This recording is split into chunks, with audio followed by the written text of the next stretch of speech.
से लाया? हाँ, वो पैसे का बंदोबस्त हो गया है। एक दोस्त के पास पड़े हैं, वो सनारीपल्ली में रहता है, वहाँ जाना होगा। सनारीपल्ली जाने में तो 1.5 घंटा लगेगा। ट्रेन से चलते हैं, जल्दी पहुँच जाएंगे। आपकी मोटरसाइकिल स्टेशन पर छोड़ देंगे। ठीक है, चल।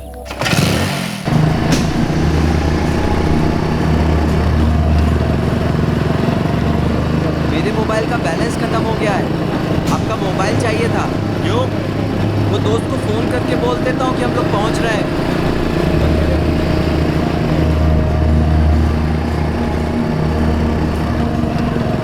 हाँ रमेश, हम लोग पहुँच रहे हैं। पैसे तैयार रखना, ठीक है? नहीं, हम लोग सनारीपल्ली स्टेशन से चलकर आ जाएंगे। हाँ ठीक है।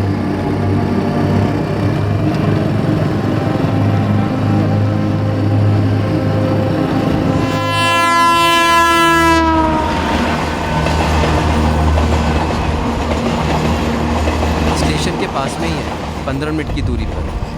थोड़ा सा चलना पड़ेगा।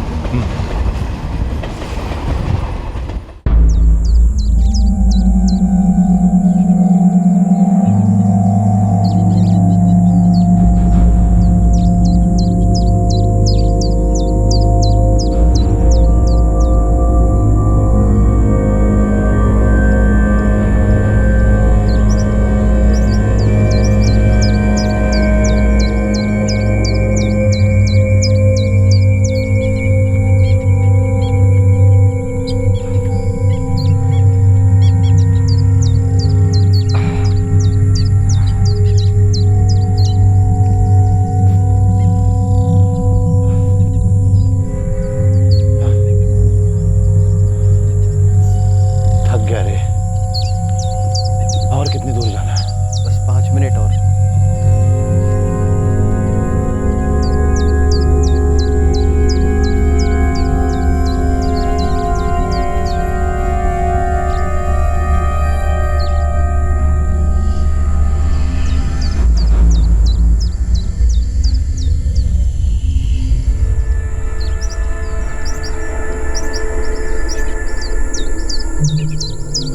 क्या हुआ? रुक क्यों गया?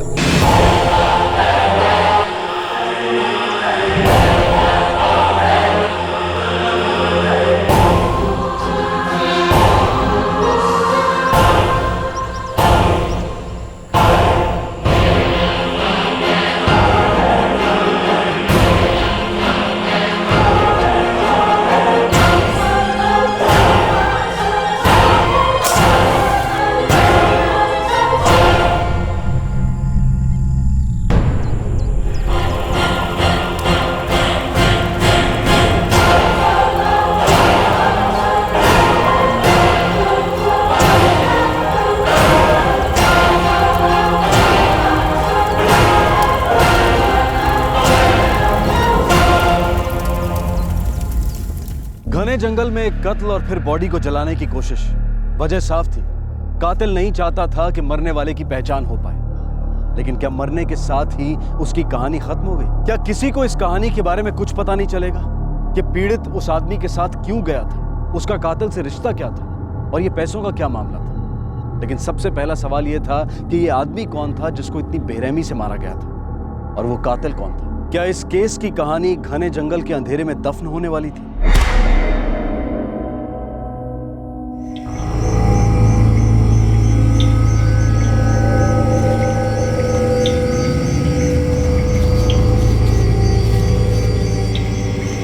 क्या चंदन, इस बार घर की बहुत याद आ रही है।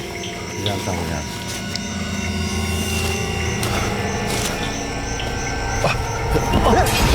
कौन कौन है वहाँ? बुरी तरह से जली हुई है। चंदन, पुलिस को इन्फॉर्म कर दें।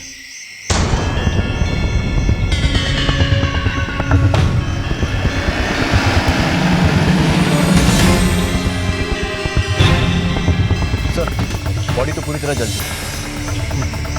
आसपास देखो।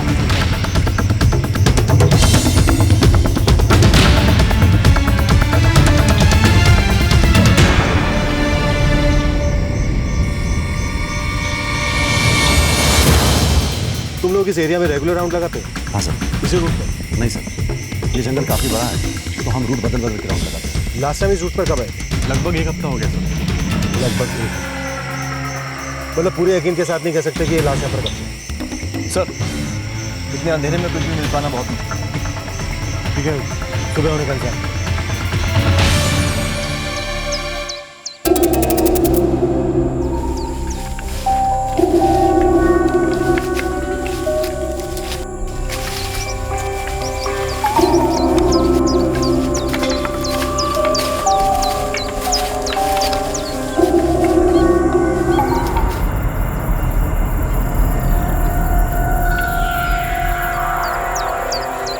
किसी टू व्हीलर की चाबी लगी।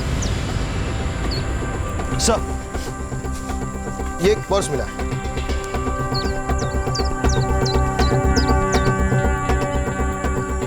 सब पूरी तरह जला हुआ है।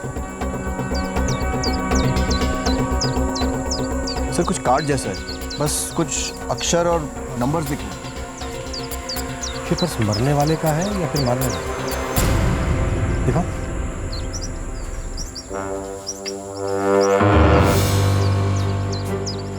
चलो देखते हैं ये जले हुए अक्षर और नंबर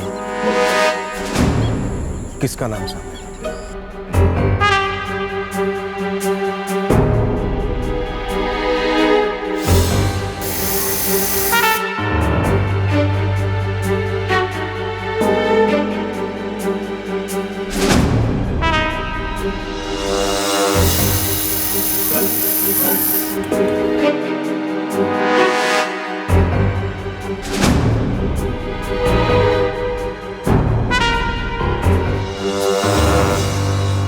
लाश बहुत बुरी तरह जल चुकी है। हम केवल इतना बता सकते हैं कि इसे गला दबाकर मारा गया है और बाद में पेट्रोल से जलाया गया है। वैसे विक्टिम की उम्र क्या होगी डॉक्टर? ये कोई 50 साल के आसपास। हमारे पास इसकी पहचान के लिए सिर्फ एक की चेन, कुछ अक्षर और कुछ नंबर्स हैं। अब वो भी इसके हैं या नहीं ठीक से नहीं कह सकते। 50-52 की एज का आदमी, बॉडी के पास से भगवान की फोटो वाला कीचेन मिला है। आसपास के सारे पुलिस स्टेशन में इंफॉर्मेशन दे दो, हो सकता है किसी स्टेशन में इससे मिलती जुलती कोई मिसिंग कंप्लेंट हो।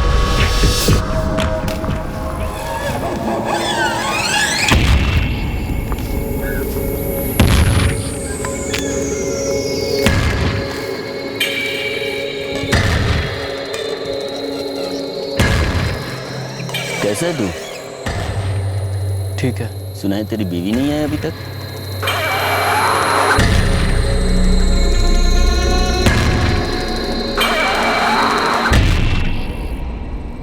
जैसा कातिल चाहता था बिल्कुल वैसा ही हो रहा था। लाश की शिनाख्त कर पाना मुश्किल ही नहीं, नामुमकिन लग रहा था। आसपास के पुलिस स्टेशन में पता किया जा रहा था कि शायद कहीं किसी ने इस आदमी की मिसिंग कंप्लेंट लिखवाई हो, या फिर शायद यह भी हो सकता था कि वो अधूरे सबूत इस हत्या की पूरी सच्चाई बयां कर दें। सर आसपास के किसी भी पुलिस स्टेशन में इससे मिलती जुलती कोई मिसिंग कंप्लेंट नहीं है। और वो जला हुआ कार्ड? अभी तक कुछ पता नहीं चला है। फोरेंसिक एक्सपर्ट काम कर रहे हैं। बॉडी हमें जंगल में इतने अंदर मिली है जहां तक कोई गाड़ी नहीं पहुंच सकती, पर शायद जंगल तक पहुंचने के लिए गाड़ी का इस्तेमाल किया। आदित्य सर, फॉरेस्ट स्टाफ को कोई अनक्लेम गाड़ी या किसी भी गाड़ी की कोई इन्फॉर्मेशन है? फॉरेस्ट वालों ने अभी तक ऐसी तो कोई इन्फॉर्मेशन नहीं दी है। विक्टिम को वहां तक शायद पैदल ले जाया गया है और फिर वहां उसको मारकर जला दिया गया। इस मर्डर के पीछे कोई भी वजह हो सकती है, जमीनी झगड़ा, कोई अफेयर, पैसों का लेना देना, कुछ भी। आजकल लोग बहुत छोटी छोटी चीजों के लिए एक दूसरे को मार डालते हैं। सर कुछ ठोस तो नहीं, पर इतना पता चला है कि ये कार्ड एक वोटर आईडी कार्ड है। Voter ID card? और इस कार्ड में बीच के सिर्फ 2 नंबर दिख रहे हैं। आप मुझे इसकी डिटेल्स दे सकते हैं? सर ये मेरा वोटर आईडी कार्ड है। अब आप इसमें देखेंगे मेरे वोटिंग आईडी कार्ड का नंबर है AVE 2846HY। अब अगर आप इस नंबर को इसके साथ मैच करें तो हो सकता है ये 3784 की जगह हो, और इसके लेफ्ट में भी AVE जैसे कोई अल्फ़ाबेट्स लिखे होंगे जो कि किसी भी कॉन्स्टिट्यूएंसी के कॉमन अल्फ़ाबेट्स हो सकते हैं। उसके बाद फिर कोई एक नंबर होगा, जैसे कि मेरे कार्ड पर 2, उसके राइट में भी एक नंबर होगा, जैसे कि मेरे कार्ड पर 6 है, और इसके राइट में सीरीज का आइडेंटिफिकेशन सीरीज होगा, जैसे कि मेरे कार्ड में HY है। मतलब इस सीरीज में जो अल्फ़ाबेट्स हैं वो इम्पोर्टेंट, लेकिन इस वोटर आईडी कार्ड पर वो सब मिसिंग है। इस वक्त नाम की जगह पर हमारे पास सिर्फ हरी है, जो इस किलर या विक्टिम के नाम के 2 अक्षर हैं। जी। और हमारे पास 2 नंबर हैं, 3 और 7। जो उसके वोटर आईडी कार्ड के नंबर के 2 डिजिट हो, राइट? जी सर। मतलब हमें इन 2 चीज़ों से ही उसे आइडेंटिफाई करना होगा। सर ये आइडेंटिफिकेशन तो घास के ढेर में सुई को ढूंढने के बराबर होगा। मेरा मतलब है आपको हज़ारों या लाखों वोटर आईडी कार्ड से मैच करना पड़ेगा। तो सबसे पहले हम कौन से डिस्ट्रिक्ट को टारगेट करें? आदित्य, सबसे पहले सबसे पास की कॉन्स्टिट्यूएंसी से शुरू करते हैं, धीरे धीरे आगे बढ़ते जाए। सर,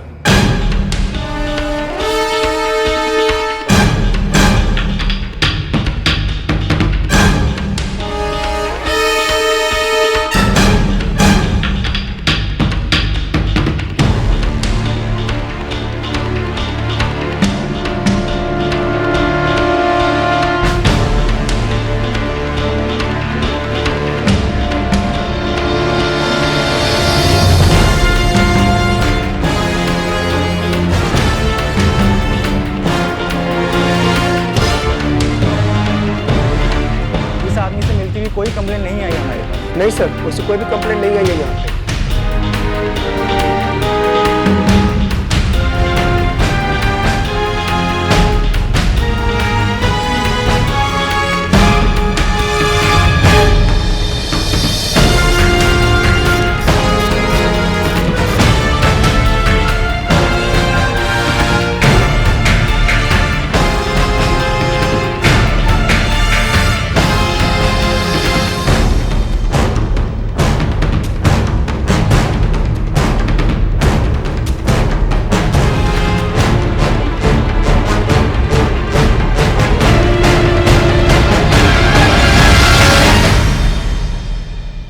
दिन में कई कॉन्स्टिट्यूएंसीज और हजारों वोटर आईडी कार्ड्स देखने के बाद पुलिस को एक ऐसा वोटर आईडी कार्ड नंबर मिला जो शायद हरिहर कामत का था। हालांकि पुलिस के लिए अभी पक्के तौर पर यह कह पाना मुश्किल था कि यह पहचान कातिल की थी या विक्टिम की। Harihar Kamath, date of birth 7 April 1960। 1960 मतलब 54 साल। सर, हो सकता है ये उसी आदमी का हो जिसका खून हुआ है, क्योंकि एज तो मैच कर रही है। यही तो 50 साल के आसपास। ये भी तो हो सकता है कि वो किलर हो और उसकी एज भी तो 50 के आसपास हो सकती है। एड्रेस क्या लिखा है? सर, हरिहर कामत का घर सेलंदूर में, जो कि सनारीपल्ली से करीब 30 किलोमीटर दूर है, पर वहाँ जाने का रास्ता वही है जहाँ हमें लाश मिली थी। चलो चलकर पता करते हैं कि है कौन, और अगर ये विक्टिम है तो अभी तक किसी ने इसकी मिसिंग कंप्लेंट दर्ज क्यों नहीं करवाई?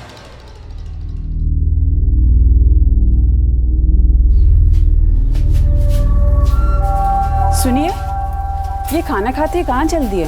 कुछ जरूरी काम से जा रहा हूँ, आने में देर हो सकती है। हो सकता है कल सुबह लौटूं। कल सुबह? आप जा कहाँ रहे हैं? कहा ना जरूरी काम से जा रहा हूँ, आकर बताता हूँ।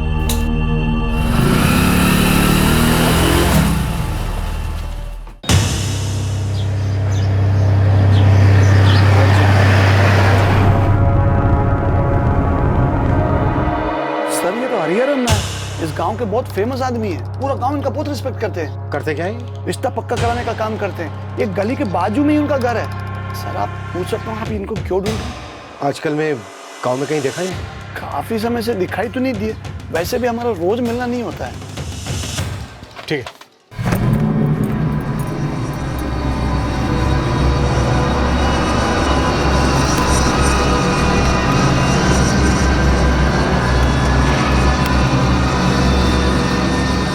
हरिहर यहीं रहते हैं? जी, वो मेरे अप्पा हैं। इस वक्त कहाँ पर? सर, मेरे पति के बारे में कुछ पता चला? कहाँ गए हैं? पता नहीं, 5 दिन पहले निकले थे और अभी तक वापस नहीं आए। यही है हरिहर? जी, अप्पा कहाँ है? क्या बात है? अप्पा मिल गए क्या साहब?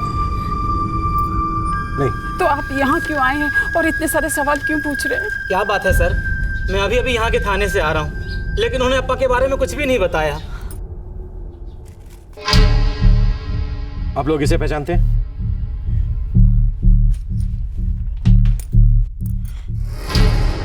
ये तो अप्पा की बाइक की चाबी है।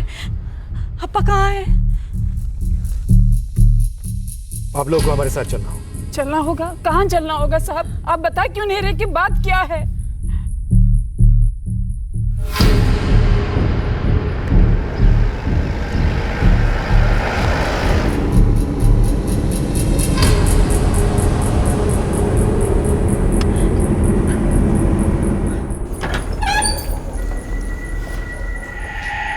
आइए।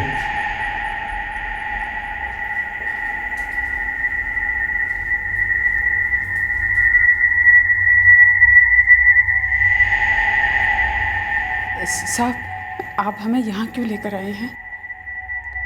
देखिए, हमें ये लाश मिली बुरी तरह से जली हुई। लाश के पास से हमें एक कीचेन और एक जला हुआ वोटर आईडी कार्ड मिला, जिसके जरिए हम आप लोगों तक पहुंचे। हमें लगता है कि लाश हरिहर जी की।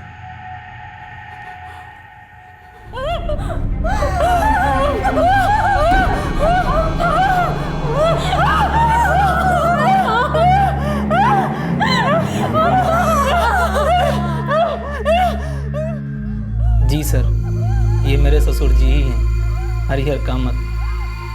आपको इनकी लाश कहाँ से मिली? सनारीपल्ली के जंगल।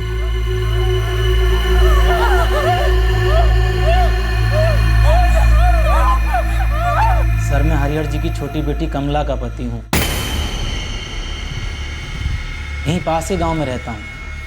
अभी 2 दिन पहले अम्मा का फ़ोन आया। उन्होंने बताया कि अप्पा 2 दिन से घर नहीं लौटे, तो मैं कमला के साथ यहाँ आ गया। सर, अप्पा यहाँ अम्मा और अपनी बड़ी बेटी शक्ति के साथ रहते थे। तुम लोगों ने उनकी मिसिंग कंप्लेंट क्यों नहीं लिखवाई? लिखवाई थी सर, 3 दिन पहले ही गांव के थाने में, और मैं हर रोज अप्पा के बारे में पूछता भी था। यहाँ हरिहर कामत के लिए मिसिंग कंप्लेंट है। पिछले 5 दिनों से हम हर पुलिस चौकी में इस आदमी के बारे में पूछताछ कर रहे हैं। तुम्हारी चौकी में भी पूछा था, लेकिन किसी ने कुछ नहीं बताया। कहाँ गए थे हरिहर जी? कुछ ज़रूरी काम है ऐसा बोल के गए थे। उन्होंने अम्मा को भी कुछ नहीं बताया था। तुम्हारे ससुर जी शादी फिक्स करवाने का काम करते हैं? जी, इसी वजह से गांव में उनकी बहुत इज्जत थी। उनका मोबाइल नंबर? 444 56 7438 7438। हरिहर उस दिन कहाँ गया था, ये बात उसके घर में किसी को नहीं पता थी। सबका यही कहना था कि हरिहर एक बहुत अच्छा इंसान था। तो फिर वो कौन सी बात थी जिसकी वजह से वो बिना किसी को बताए उस दिन घर से निकल गया था और वापस कभी नहीं आया?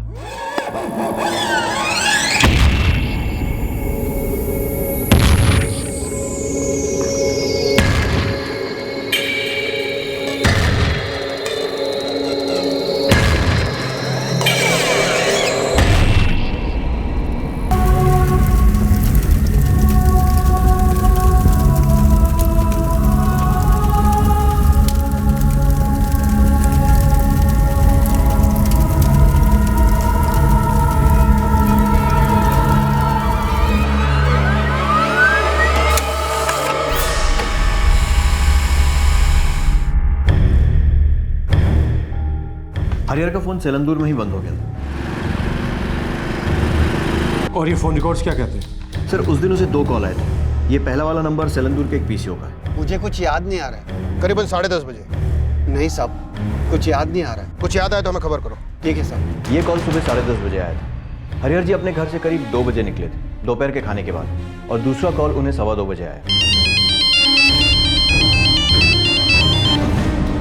हेलो। वो दूसरा कॉल 444567645 नंबर से आया।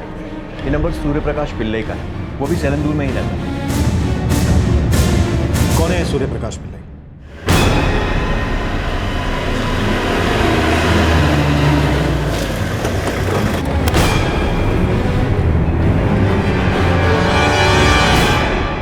सूर्य प्रकाश जी तो इसी गांव में रहते हैं। सूर्य प्रकाश के साथ हरिहर जी की किसी तरह की कोई लड़ाई हुई थी? नहीं नहीं, बिल्कुल नहीं। अप्पा तो रिश्ते जोड़ने में विश्वास रखते थे, रिश्ते तोड़ने में नहीं। उस दिन वो बिना बताए चले गए। क्या अक्सर वो ऐसा करते थे? अगर ऐसी वैसी बात होती तो भी हमें नहीं बताते। संगीता जी, क्या कोई ऐसी वैसी बात थी जिसकी वजह से किसी ने आपके पति का मर्डर कर दिया? मेरे पति बहुत अच्छे इंसान थे, उनके किसी के साथ कोई दुश्मनी नहीं था, कोई दुश्मनी नहीं। वो बहुत अच्छे इंसान थे।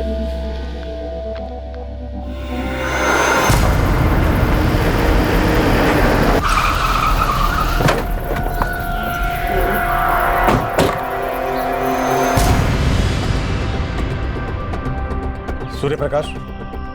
जी साहब। तुमने हरिहर को क्यों मारा?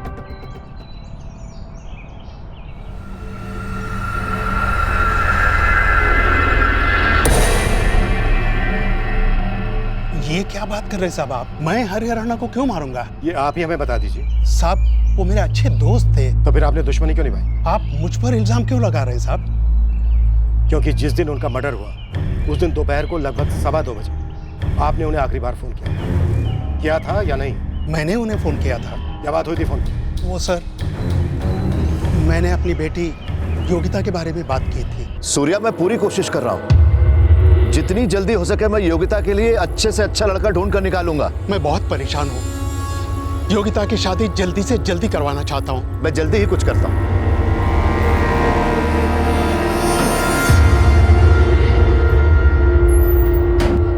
ऐसी भी क्या परेशानी थी कि आप अपनी बेटी योगिता की शादी जल्द से जल्द करवा देना चाहते? साहब,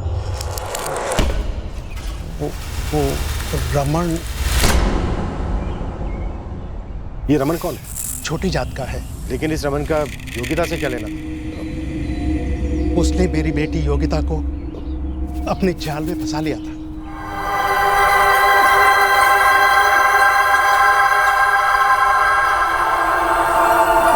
अनर्थ हो जाता अगर मेरी बेटी और रमन का रिश्ता बनता। मैं इस परेशानी के बारे में हरियाणा से बात की थी। साहब, उन्होंने मुझे भरोसा दिलवाया था कि वो योगिता के लिए अच्छा रिश्ता जरूर ढूंढेंगे। और रमन ने आपकी ये बात इतनी आसानी से मान ली कि अगर उसका रिश्ता आपकी बेटी योगिता के साथ होता है तो अनर्थ हो जाए? साहब, मैंने रमन से बात नहीं की, हरिहरन ने की, बल्कि उन्होंने उसे अच्छी तरह से समझाई थी। देख रमन, मैंने बहुत से रिश्ते करवाए और तजुर्बे से कह सकता हूँ कि तेरे और योगिता के रिश्ते का कोई भविष्य नहीं, क्योंकि इस रिश्ते से कोई खुश नहीं। मैं और योगिता तो खुश है ना, हमें बाकी लोगों की परवाह नहीं है। पागल मत बन। खुद को खुश रखने के लिए दूसरों को नाराज नहीं करते। अगर तेरी जगह मेरा बेटा या बेटी होती ना तो मैं उसे भी यही समझाता। योगिता को भूल जा। मैं वादा करता हूं तुझसे कि मैं तेरे लिए योगिता से अच्छा रिश्ता ढूंढ कर दूंगा, और वो भी तेरी बिरादरी में।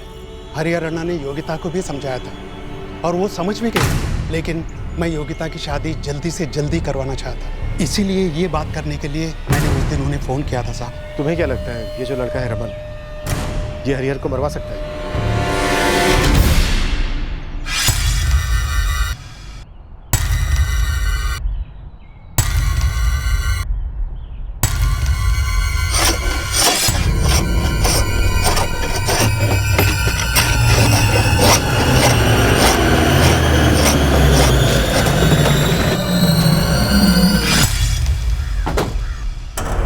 हाँ सर, मैं हरिहर जी से नाराज था। पहले उन्होंने मुझे योगिता से दूर रहने के लिए कहा और फिर उन्होंने योगिता को मेरे खिलाफ कर दिया। नहीं रमन, मैं अम्मा अब्बा की मर्जी के खिलाफ शादी नहीं करूंगा। ये तू नहीं बोल रही है, तेरी जुबान से वो हरिहर बोल रहा है, तो उनकी बातों में आ गई है। ऐसी बात नहीं है रमन, लेकिन मैं अम्मा अब्बा को दुखी नहीं देख सकती हूँ। मैं चलती हूँ रमन। योगिता के मना करने के बाद मैं बहुत दुखी हो गया था साहब, लेकिन मैं जानता था साहब कि वो भी इस फैसले से खुश नहीं है। चाहे मैं कुछ भी कर लूँ साहब, कुछ भी कर दूँ, वो मेरी बात नहीं मानेगी। तुझे लगता था हरिहर तेरी लव स्टोरी का विलेन है, तो तूने हीरो की तरह विलेन को मार डाला। मेरा विलन हरिहर नहीं था साहब, मेरा नसीब था जिसे मैं नहीं बदल सकता।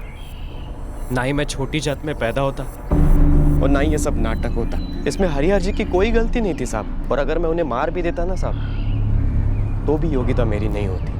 वो अगर योगिता के लिए लड़का नहीं भी ढूंढते ना साहब तो भी वो अपने अम्मा अब्बा के खिलाफ नहीं जाती। मैंने उन्हें नहीं मारा साहब।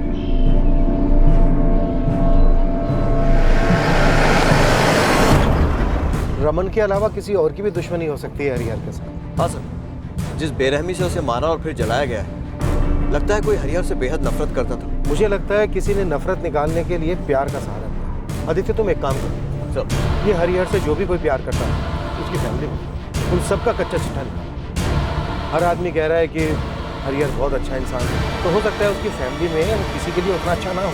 हरिहर सबकी कुंडली निकालता है, हमें उसके परिवार वालों की कुंडली निकालनी होगी।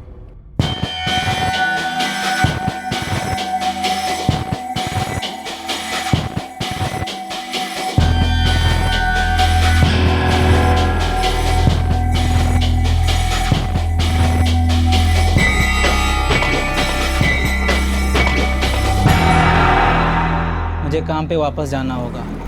हम कल ही यहाँ से निकल जाएंगे। अम्मा की तबीयत ठीक नहीं है। उनकी देखरेख के लिए शक्ति दीदी है ना। अम्मा, चाय।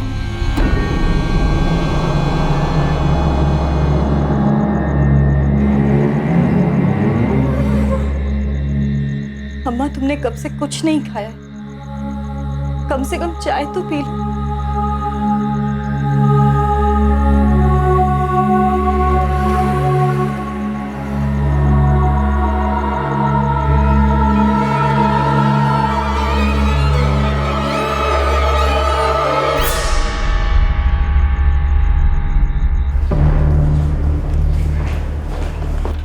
सलाम साहब।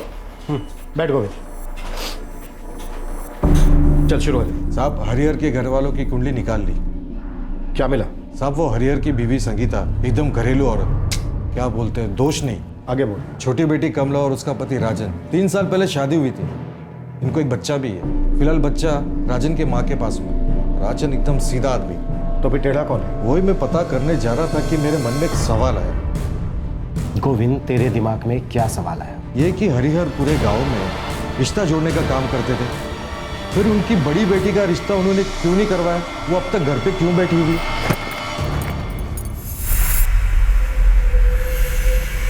फिर इसका जवाब मिला मुझे। क्या जवाब मिला? शक्ति का रिश्ता तो हरिहर नहीं करवाया था और उसकी शादी भी हो गई थी। किसके साथ?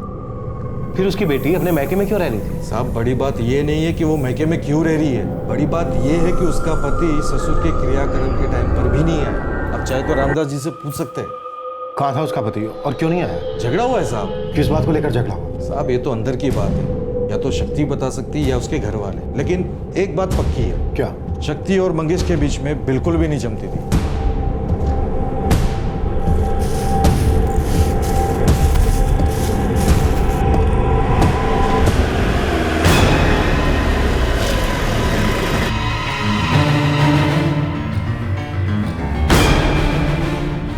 जी, अब हम साथ में नहीं रहते। तुम यहाँ कब से रहते हो?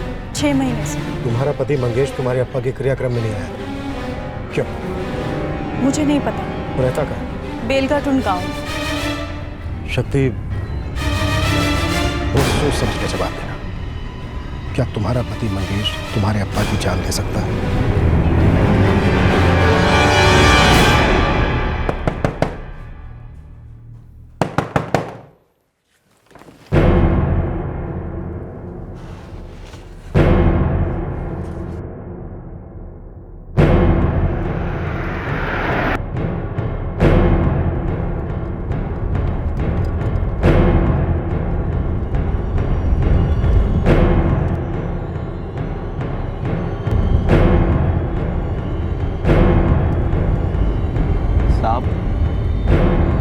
साहब वो मेरी पत्नी शक्ति के साथ मेरी बनती नहीं थी और उसके घर वालों के साथ भी, इसीलिए मैं अपने ससुर जी के क्रियाक्रम में नहीं गया था। तो तुझे पता था कि तेरे ससुर जी मर चुके? जी साहब।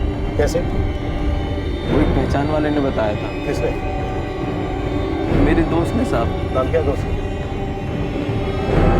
रमेश। कहाँ रहता है?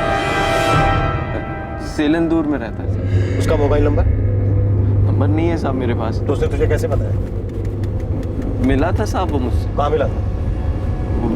मैं कुछ काम से शहर जा रहा था तो बस में मिला था साहब। किस काम से? जिस बैंक में मेरा अकाउंट है वहीं पे मुझे कुछ काम था। किस बैंक में अकाउंट है? साहब आप मुझसे इतने सवाल क्यों पूछ रहे हैं साहब?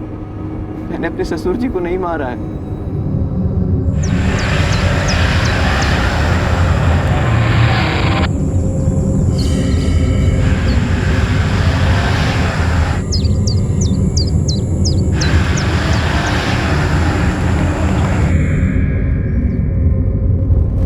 मंगेश, तेरे गांव बेलगातुंड से सेलंदूर के रास्ते में तो सनारीपल्ली का जंगल पड़ता है ना? क्या साहब? अरे तू समझा नहीं मैंने क्या पूछा? देख, तेरे गांव से तेरे ससुर के गांव पहुंचने के लिए इस जंगल को पार करना पड़ता है ना? मुझे पता नहीं साहब, मैं यहाँ कभी नहीं आया। मेरा मतलब इस जंगल में कभी नहीं आया। तो तू पहली बार आया है? हाँ साहब। क्या हुआ मंगेश, तू इतना डरावा क्यों है? क्योंकि मैंने कुछ नहीं किया साहब, और आप मुझसे पता नहीं कैसे कैसे सवाल पूछ रहे हैं। मुझे आपकी बातों से डर लग रहा है साहब। पहले बोलना चाहिए था ना। मैं तो ऐसे ही पूछ रहा हूँ, पुलिस वाला हूँ ना, तो आदत है सवाल जवाब करने की। साहब, साहब मैंने कुछ नहीं किया साहब। मंगेश ठीक है, मैं तो बस ऐसे ही कुछ बातें जानना चाहता हूँ। हो सकता है तेरे जरिए मैं कातिल तक पहुँच सकूँ, बस। क्या हुआ?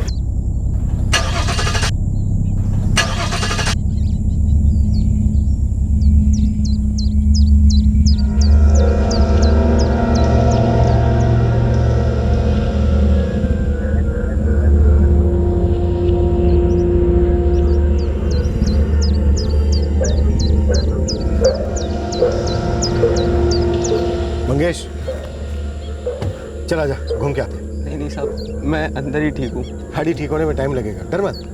और शेर चीते ना गाड़ी के अंदर भी अटैक कर सकते हैं। आजा जा।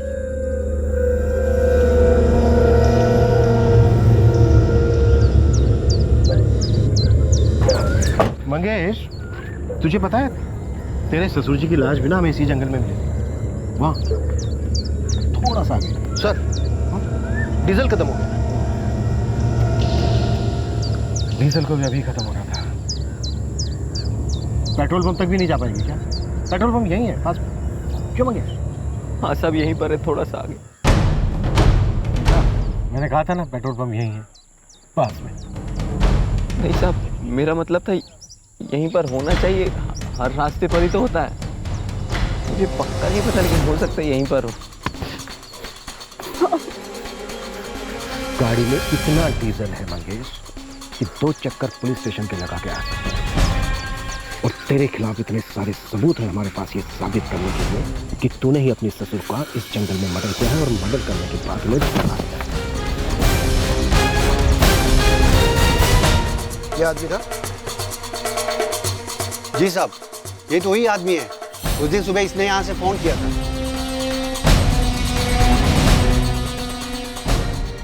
मानना पड़ेगा, दिमाग तो है तेरे पास, अच्छा सोचा। इसीलिए तू अपना मोबाइल फोन लेकर आया। तूने सोचा कि तू अपने पीछे कोई निशान नहीं छोड़ेगा। ऐसा हो नहीं पाया। हाँ साहब, ये आया था और ये बोला कि इसका गाड़ी खराब हो गई और इसने पेट्रोल मांगा। क्या है साहब, जंगल एरिया है ना, तो परेशानी हो सकता है, हम लोग भी समझता है ना। तो मैं इसको बोतल में पेट्रोल दे दिया साहब।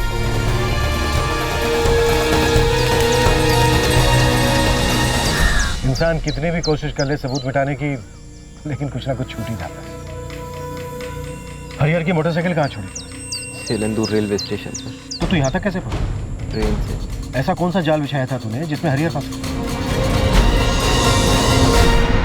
हेलो अप्पा, वो मैंने 20,000 रुपए का इंतजाम किया एक दोस्त से। अच्छा किया। कब आ रहा है तू पैसे लेकर? मैं आज ही आ रहा हूँ, गांव के बाहर मिलते हैं। मुझे 12 बजे तक यहाँ पर कुछ काम है, फिर खाना खाकर आता हूँ। 2 बजे के करीब मिलते हैं।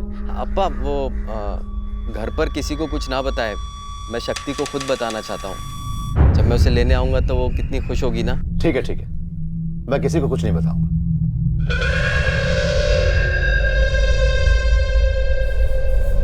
तूने पैसे देना ही नहीं चाहता, तूने मारना चाहता। हाँ, दम घुट रहा था साहब मेरा। बहुत जिल्लत बर्दाश्त की थी मैंने, अब और बर्दाश्त करने की ताकत नहीं थी मुझमें। बहुत परेशान करते थे साहब वो मुझे। ये 20,000 का क्या चक्कर है? तूने उनसे पैसे उधार लिए थे? नहीं साहब, मैं मेहनत करके जो भी रूखा सूखा मिलता उसी में अपना गुजारा करता हूँ साहब। मैंने कभी अपनी जिंदगी में किसी से एक पैसा भी उधार नहीं लिया साहब। तो फिर वो 20,000 रुपए क्यों मांग रहे थे? और तुझे किस बात की जिल्लत सहनी पड़ रही है? निकल जा यहाँ से, शक्ति तेरे साथ कहीं नहीं जाएगी। अप्पा, बीवी है वो मेरी। मुझे इनके साथ कहीं नहीं जाना है। सुन लिया ना, अब मैं अपनी बेटी को तेरे साथ घुट घुट के जीने के लिए नहीं छोड़ सकता। ऐसी कौन सी घुटन हो रही है सेवा? मैंने कह तो दिया ऐसे कि महीने के आखिरी में इसे पैसे दे दूंगा, इसे जो चाहिए खरीद ले। यही घुटन कि जब भी आप अपनी मर्जी की चीज खरीदना चाहो तो आपको बार बार पूछना पड़ता है। देख मंगेश, मेरी बेटी तेरे साथ खुश नहीं है। अब्बा, ये पहले आपकी बेटी थी, लेकिन अब मेरी बीवी है। यहाँ आकर बैठ गए, वहां लोग हजारों बातें कर रहे हैं, और आप तो मेरे साथ ऐसा सलूक कर रहे मानो मैं कोई गैर हूं। मुझे अपने घर के अंदर तक आने नहीं दे रहे। यहाँ खड़े होकर तमाशा करने से कोई फायदा नहीं मंगेश। मैंने कह दिया ना, मेरी बेटी तेरे साथ नहीं जा सकती, वो तेरे साथ खुश नहीं है। क्योंकि आपका हाथ है उसके सर पर, और वो तो अपनी जिम्मेदारी समझने को तैयार ही नहीं है। बिगाड़ के रखा है आपने अपनी बेटी को, ऊपर से अभी भी उसके नखरे उठा रहे हैं। ठीक है, तुझे शक्ति चाहिए ना, तो तू मुझे 40,000 रुपए दे दे और ले जा।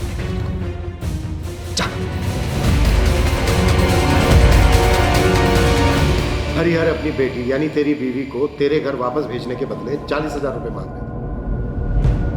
लेकिन क्यों?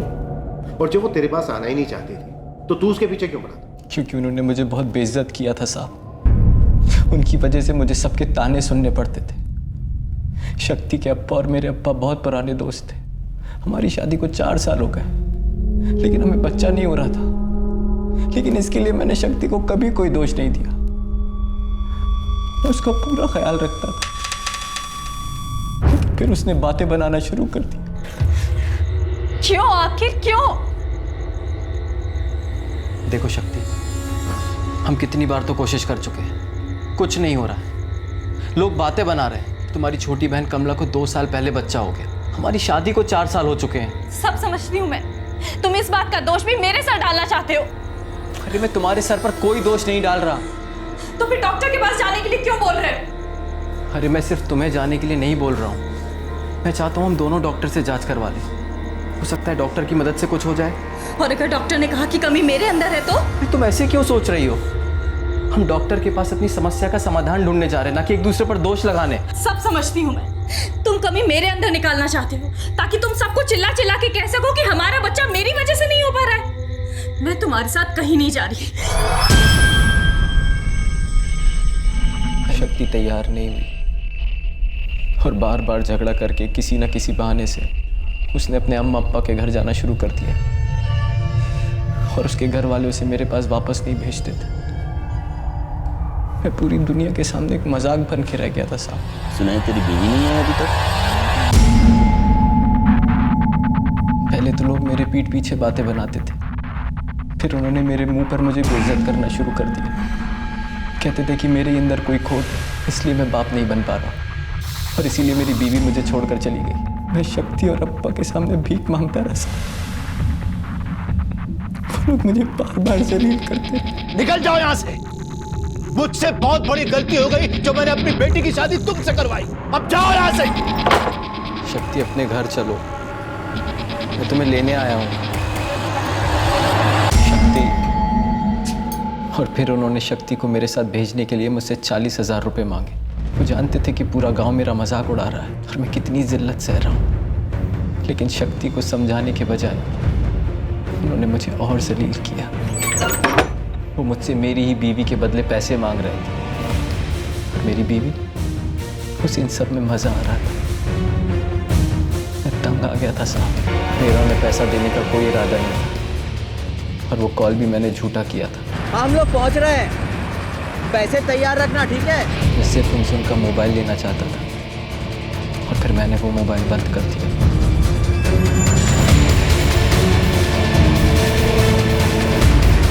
मैं उन्हें जंगल के बहुत अंदर ले गया और उन्हें मार कर जला दिया ताकि किसी को ये पता ना चले कि कौन मरा और किसने मारा। मंगेश माना कि तुम तकलीफ में थे, पर तुमने गुनाह किया है जिसके लिए तुम्हें माफी नहीं मिल सकती। तुम शक्ति को भूलकर नई जिंदगी की शुरुआत कर सकते थे, जिल्लत भरी जिंदगी से बाहर निकल सकते थे। क्या हासिल हुआ तुम्हें हरिहर की जान लेकर?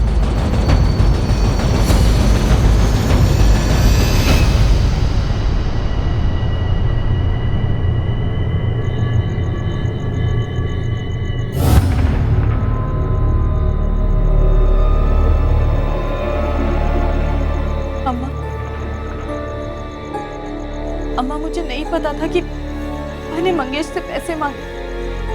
पता नहीं तेरे अब्बा के मन में ये लालच कहाँ से आ। लेकिन तूने भी तो ठीक नहीं किया ना मंगेश के साथ। जलील करती रही उसे बजाय उसके साथ देने की।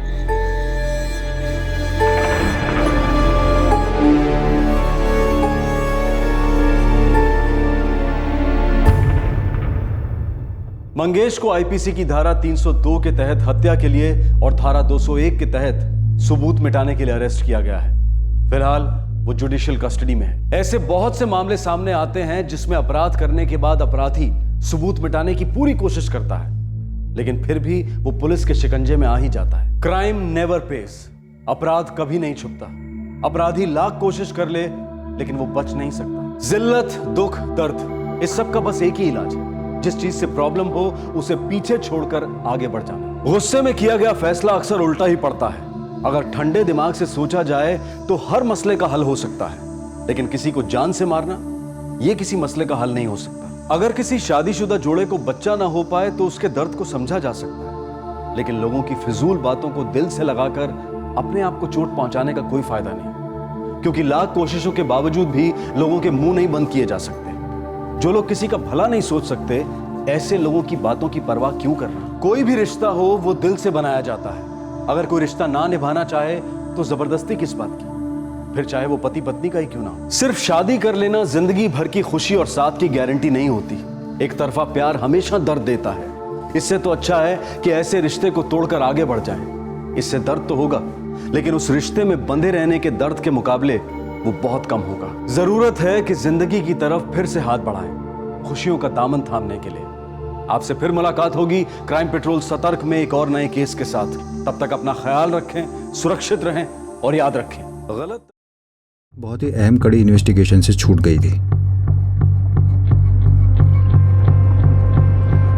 ट्रेनिंग के बाद ये मेरी पहली पोस्टिंग थी और सबसे पहले मैंने सारे अनसॉल्व केसेस की फाइलें मंगवाई और उन्हें स्टडी किया।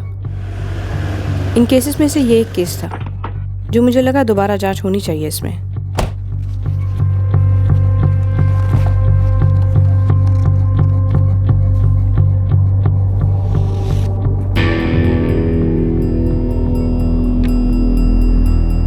उस दिन ऑफिस में काफ़ी सप्लाईज पेंडिंग थी, बहुत काम था, तो मुझे डबल शिफ्ट करने को कहा गया था। इसीलिए मुझे घर से जल्दी निकलना पड़ा। मैं सुबह 6:30 बजे नाश्ता कर रहा था। अंजलि बच्चों के लिए टिफ़िन तैयार कर रही थी। एग्जैक्ट टाइम तो याद नहीं, पर शायद 6:35 हुए होंगे जब मैं घर से निकला राजू और पूजा को लेकर उन्हें स्कूल बस तक छोड़ने के लिए। उनकी बस रोज़ की तरह 6:45 को आ गई। मैं वापस घर लौटा तो अंजलि दरवाजे पर ही मेरा टिफ़िन लेकर खड़ी थी। मैंने उससे टिफ़िन लिया, अपनी बाइक निकाली, उसे बाय बोला और ऑफिस के लिए निकल लिया। जब मैं जा रहा था तो मैं अंजलि को आखिरी बार जिंदा देख रहा था।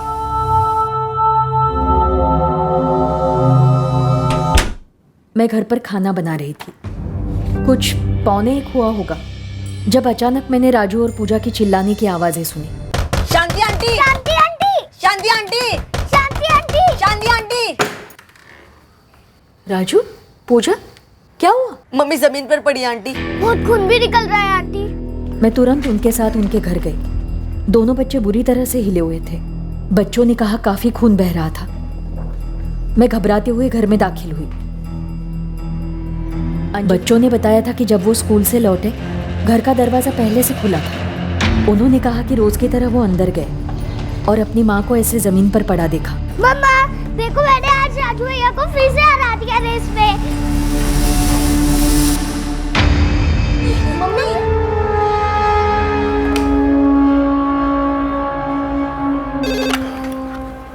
इंस्पेक्टर श्रीवास्तव। इंस्पेक्टर, मैं संध्या सिंह बोल रही हूँ। जय हिंद मैडम। श्रीवास्तव, मैं पिछले 2-3 दिन से अंजलि मर्डर की स्टडी कर रही हूँ। जी मैडम, वो मेरा ही केस था 2 साल पहले। कल्प्रिट अभी तक पकड़े नहीं गए हैं। जी मैडम, वो केस अभी तक सॉल्व नहीं हुआ है। हमने 1 साल पहले फाइल दोबारा से खोली भी थी, लेकिन फिर वही डेड एंड। श्रीवास्तव, मुझे लगता है कि एक बहुत इंपॉर्टेंट एस्पेक्ट शायद इस केस में छूट गया है। बच्चों की स्टेटमेंट ली गई थी? जी बिल्कुल ली गई थी। उन्होंने ही तो सबसे पहले अंजलि राठौड़ की डेड बॉडी देखी थी, अपनी माँ की डेड बॉडी। दरवाजा पहले से ही खुला था दीदी। बेटा, जब तुम लोग स्कूल बस से उतरे तब तुमने घर से निकलते हुए किसी को देखा था या कॉलोनी में किसी को आसपास देखा हो? नहीं, हम तो रोज की तरह रेस लगाते हुए आए।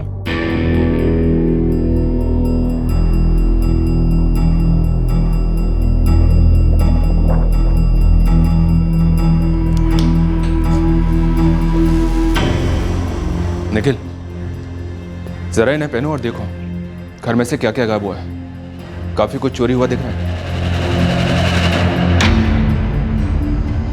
जी नहीं, मैंने अंजलि की चिल्लाने की कोई आवाज नहीं सुनी। क्या आप सारी समय घर पर ही थी? जी हाँ। नहीं, मैं 1 सेकंड के लिए भी घर से बाहर नहीं गई थी और मैंने कोई चीख वीख भी नहीं सुनी। कुछ 20-1,000 रुपए मैंने यहाँ रखे थे, वो अब नहीं है। ये मोबाइल अंजलि का है? जी। और कुछ गायब है?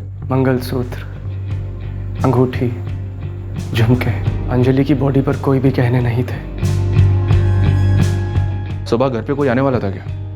कोई रिश्तेदार, कोई टेक्नीशियन, रिपेयर वगैरह के काम के लिए? जी मुझे पता नहीं, मैं तो फैक्ट्री में था। यहाँ गोरखपुर में कोई ऐसा है क्या जिसका तुम्हारे घर पे आना जाना रहता हो? बस मेरा भाई करण यहाँ गोरखपुर में रहता है, और तो ऐसा कोई नहीं।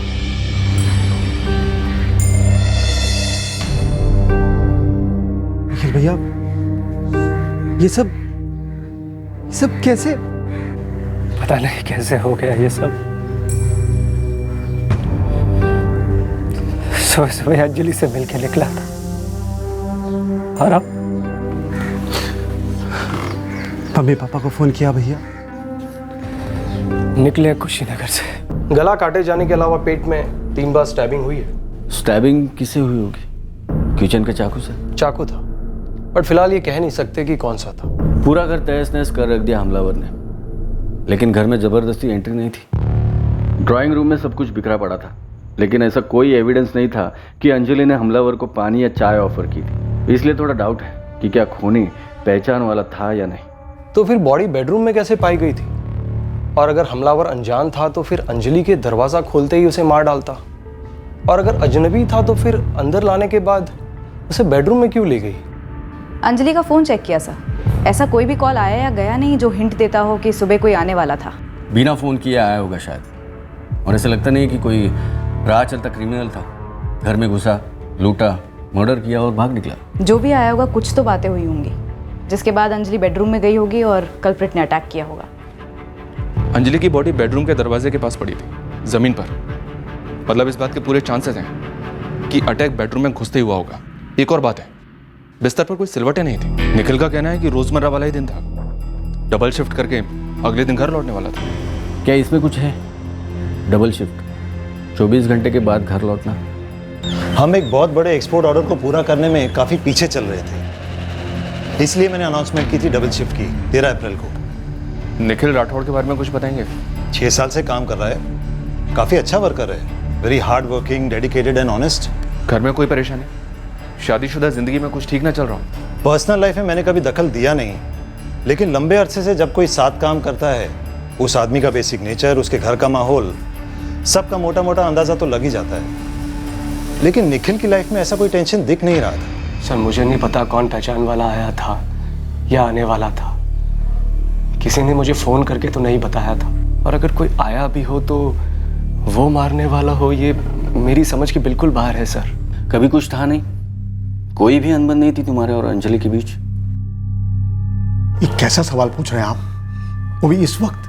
अंजलि का मर्डर हुआ है महेंद्र जी, पत्नी थी वो निखिल की। कोई भी अनबन नहीं थी सर, खुश थे हम। भैया की लव मैरिज थी सर। अंजलि के पेरेंट्स कहाँ हैं? बस कल तक आ जाएंगे, वो लखनऊ के रहने वाले हैं। तो निखिल, अंजलि यहाँ थी या तुम लखनऊ में? मिले कैसे?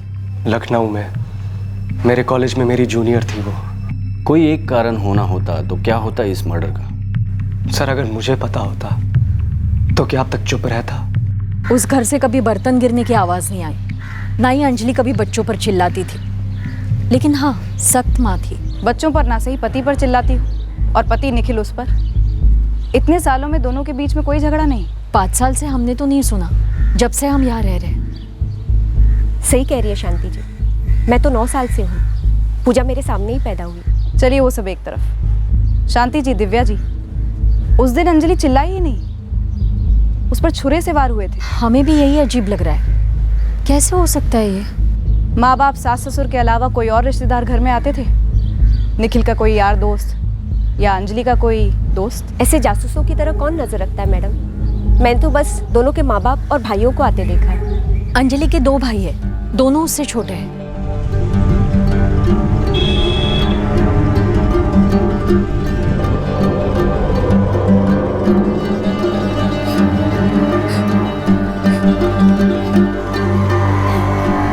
मेरा किराए का रूम है सर, नित्या विहार में। अपने भाई के साथ नहीं रहते हो? जी, निखिल की अपनी गृहस्थी थी और करण का अपना काम, इसलिए दोनों अलग रह रहे थे। जब 2 साल पहले मैं कुशीनगर से यहाँ गोरखपुर आया था तो 3 महीने के लिए भैया के साथ उनके घर पर ही था, और इसके बाद भी जब भी मेरे मकान की लीज खत्म होती थी तो नया मकान मिलने तक मैं भैया के साथ ही रुकता आया हूँ। अंजलि का अपने घर वालों के साथ, अपने भाइयों के साथ कैसे रिश्ते थे? अच्छे थे सर, इकलौती बहन थी दोनों भाइयों की। भाभी की अस्थियां भी ठंडी भी नहीं हुई, भैया टूट चुके हैं, बच्चों का रो रो के बुरा हाल है, और आप सर कभी भाभी के अफेयर के बारे में पूछ रहे हैं, कभी भैया के अफेयर के बारे में पूछ रहे हैं। अफेयर्स के बारे में नहीं पूछता, अभी सीधा सवाल पूछता हूं, अंजलि का मर्डर किसने किया? करण। सर ये मैं कैसे बता सकता हूँ? तो फिर सवाल कैसे करने हैं और क्यों करने हैं, ये तुम हम पर छोड़ दोगे? निखिल भैया अंजलि भाभी से बहुत प्यार करते थे और भाभी भी उनसे उतना ही प्यार करती थी। हमारा दामाद निखिल, हम हमेशा से बहुत खुश हैं उससे। हमारी बेटी अंजलि भी बहुत खुश थी उससे। ये अंजलि खुद सामने से कहती थी या आपने अनुमान लगाया था? मैं अपनी बेटी की शक्ल देखकर ही जान लेता था, उसे कुछ अलग से कहने की जरूरत नहीं थी। सर 2 प्यारे बच्चे थे उसके। निखिल का काम भी बहुत अच्छा चल रहा था, बिल्कुल हंसता खेलता परिवार था। पूरे 13 साल हो गए थे दीदी की शादी को, लेकिन मैंने कभी दीदी की आंखें नम नहीं देखी, कभी चेहरा लटका तक नहीं देखा उनका। और जो सवाल आप हमसे पूछ रहे हैं उसका जवाब ना है। हमें निखिल जीजा जी पर कोई शक नहीं है। कुल मिलाकर 1.25 लाख की वैल्यू की चोरी हुई है विशाल और कृष्णा, और तुम्हारी दीदी को बेडरूम में मारा। कातिल घंटी बजाकर घर में घुसा और तुम्हारी दीदी चिल्लाई तक नहीं। मैम, हमारे परिवार में पहली बार इतना भयंकर कुछ हुआ है, हम झेल भी नहीं पा रहे। और ऐसी कंडीशन में आप हमसे क्या उगलवाने की कोशिश कर रही हैं? क्या चाहती हैं कि हम बिना मतलब के जीजा जी का नाम ले लें? सर आपने पहले भैया पर शक किया और अब मुझ पर भी। मैंने सीधा सवाल पूछा तुमसे, कहाँ थे तुम? जॉब के लिए इंटरव्यू देने गया था। मैंने पिछले महीने जॉब छोड़ी है, इसलिए इंटरव्यूज दे रहा हूँ अलग अलग जगह पर। कहाँ था इंटरव्यू? केसी एसोसिएट्स, गोरखपुर की एक बड़ी सीए फर्म्स में से एक है। कब हुआ? 10 बजे से उन्होंने वॉक इन इंटरव्यू रखा था। तो तुम कितने बजे वॉक इन हुए? इंटरव्यू कब तक चला और तुम वहां से कब निकले? सर मैं 10 बजे वॉक इन हुआ, 2:30 बजे मैं वहां से निकला। पास के एक रेस्टोरेंट में जाके मैं लंच कर रहा था जब निखिल भैया का मुझे फोन आया कि घर में ऐसा कुछ हुआ है। 10 से 2:30, 4.5 घंटे का interview? Sir walk in interview था, मैं 10 बजे वॉक इन हुआ और मेरे जैसे 1 दर्जन कैंडिडेट थे वहां पर। मेरा नंबर 2:05 पे आया। सर ऐसे क्या देख रहे हैं आप? नहीं, कुछ नहीं। तुम अपने नए किराए के मकान में 1 हफ्ते पहले शिफ्ट हुए थे, ऐसा तुमने हमें बताया। जी, 10 मार्च को मेरे पुराने वाले घर की लीज खत्म हुई थी। एक्सटेंशन दे नहीं रहा था मकान मालिक, तो मैं भैया के पास आकर रहने लगा। और जैसे ही मुझे मेरा नया घर मिल गया तो 7 अप्रैल को मैं अपने नए घर में शिफ्ट हो गया। महेंद्र और योगिता निखिल के असली माँ बाप नहीं है? महेंद्र ने गोद लिया है निखिल को। इसमें इतनी चौंकने वाली क्या बात है? निखिल ने हमें ये बात बताई ही नहीं। उसने कहा वो उसके माँ बाप है, तो इसका मतलब करण उसका सगा भाई नहीं है। जब मैंने ही अपने आप को कभी सौतेला नहीं माना तो आपको क्यों बोलता? ये बात हमें पहले क्यों नहीं बताई? सर आप इस सब में क्या ढूंढ रहे हैं? तुम्हारे बीवी के हत्यारे को, उस छुपे कारण को ढूंढ रहे हैं जिसकी वजह से यह मर्डर हुआ। और कोई बात जो हमसे छुपाई जाती है हम उस पर शक करते ही करते हैं। निखिल, पत्नी मरी है मेरी सर, मेरे बच्चों ने अपनी माँ खोई है। हमें सिर्फ उस कातिल के पकड़े जाने से मतलब है, और आप हैं कि अपने बेमतलब के सवालों से हमारा दर्द और बढ़ाते जा रहे हैं। कुछ समझते हैं आप? इस दर्द से गुजर रहे हैं हम इस वक्त। पिछले 4 दिनों में निखिल हमने इलाके के 23 छटे हुए हिस्ट्री शीटर्स को तोड़ा है, और इस वक्त और 4 से सख्त पूछताछ हो रही है। और हमारा शक और भी बढ़ते जा रहा है कि ये मर्डर किसी हिस्ट्री शीटर ने नहीं किया है। अब तेरा घर का है निखिल, और तुम हमें घर में झांकने ही नहीं दे रहे हो। कह रहे हो ना तुम्हारा अफेयर है ना अंजलि का था। क्योंकि नहीं था। हमारा अफेयर एक दूसरे के साथ था, गहरा प्यार था। फिर कौन?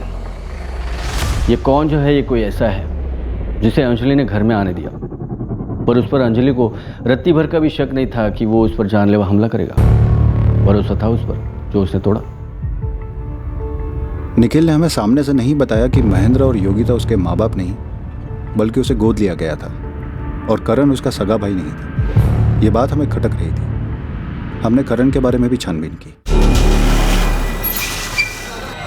यस सर, 14 अप्रैल को हमने वॉक इन इंटरव्यूज रखे थे, सुबह 10 से शाम 4:30 तक। ये देखिए मिस्टर करण राठौड़, 14 अप्रैल इनका इंटरव्यू टाइम 2:05 को आया और 2:30 को यहाँ से निकले। करण कब आया था यहाँ? सुबह 10 बजे? यस सर, साइनिंग है।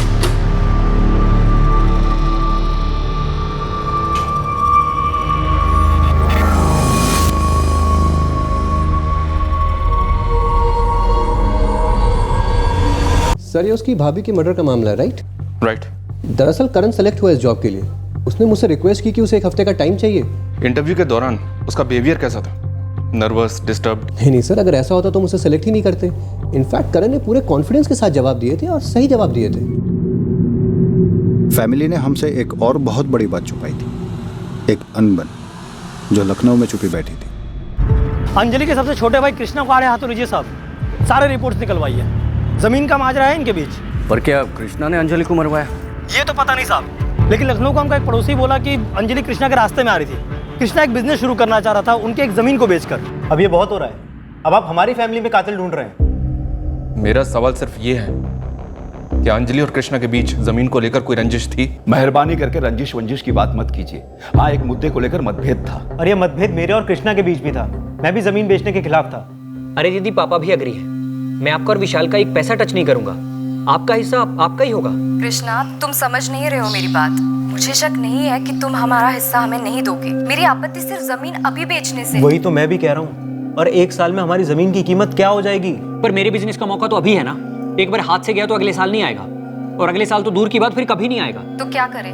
मैं तो ना कह रही हूँ बेचने के लिए। ठीक है, तो मत बेचिए। बस आप और विशाल मुझे लोन दे दीजिए मेरे बिजनेस के लिए, और अगले साल जब आप उस जमीन को 2 गुनी कीमत पर बेचोगे तो अपने अपने लोन का पैसा काट लेना मेरे हिस्से में से। कृष्णा, गलत बात। ये तो तुम सर पे बैठकर अपनी मर्जी चला रहे हो भाई। दीदी, ये बात मैं भी बोल सकता हूँ कि तुम दोनों मिलकर मेरे बिजनेस प्लान को नाकाम कर रहे हो, साजिश कर रहे हो मेरे खिलाफ। ठीक है, लेकिन इन्हें करने दो जो ये करना चाहते हैं। मैं भी वही करूंगा जो मेरे लिए सही है। फिर मुझे मत कहना। सर, वो कोई धमकी नहीं थी।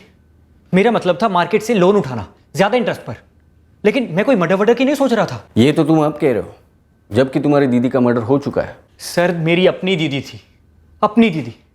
उनको मारने से पहले मैं खुद मर जाता। Please sir, please. ये कोई इनसाइड जॉब नहीं है जैसा कि आप सोच रहे हैं।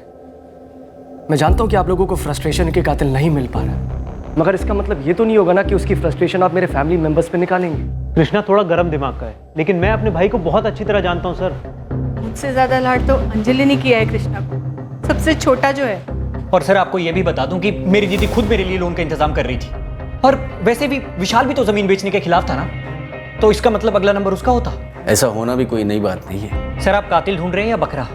निखिल राठौड़, अंजलि राठौड़, करण राठौड़, विशाल सिंह और कृष्णा सिंह, इन सभी के कॉल रिकॉर्ड स्कैन किए।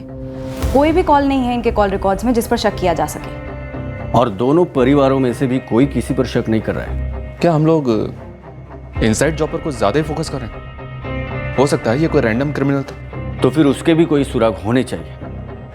हमने कितने हिस्ट्री शीटर्स को तोड़ा है, पूरे यूपी के जोरियों को खंगाला, मगर हाथ कुछ नहीं लगा। और ये अगर राह चलता क्रिमिनल होता शायद गोरखपुर के बाहर का, तो फिर वो यही हाउसिंग कॉलोनी की इसी एक घर की डोरबेल क्यों बजाता?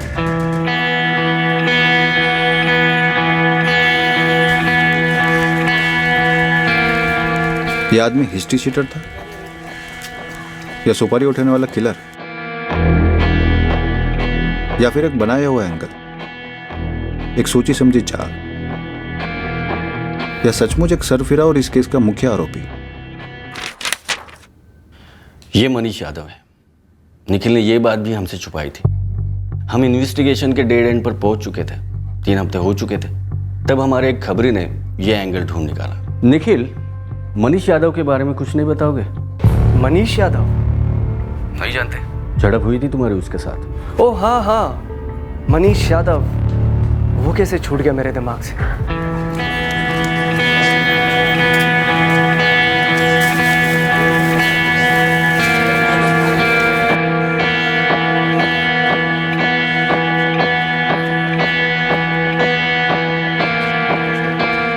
उठा लूं? कोई जरूरत नहीं है। कैसी हो तुम? ठीक। क्या बात है? मुझे तुमसे कुछ कहना था। कल से तुम मेरा पीछा कर रहे हो ना? कल भी तुम मार्केट में थे। क्यों कर रहे हो मेरा पीछा? वही, मुझे तुमसे कुछ कहना है। क्या? मैं तुमसे शादी करना चाहता हूँ। क्या बकवास कर रहे हो तुम? तुम्हें दिखाई नहीं देता मैं शादीशुदा हूँ? दिखता है ना, पर तुम मुझे सपनों में दिखती हो, मेरी बाहों में दिखती हो, तुम मुझे हर जगह दिखती हो। मेरे लिए बनी हो तुम। अंजलि, बहुत पहले से मैं तुम्हारी जिंदगी में हूँ और तुम मेरी जिंदगी में। देखो, मेरा पीछा करना बंद कर दो।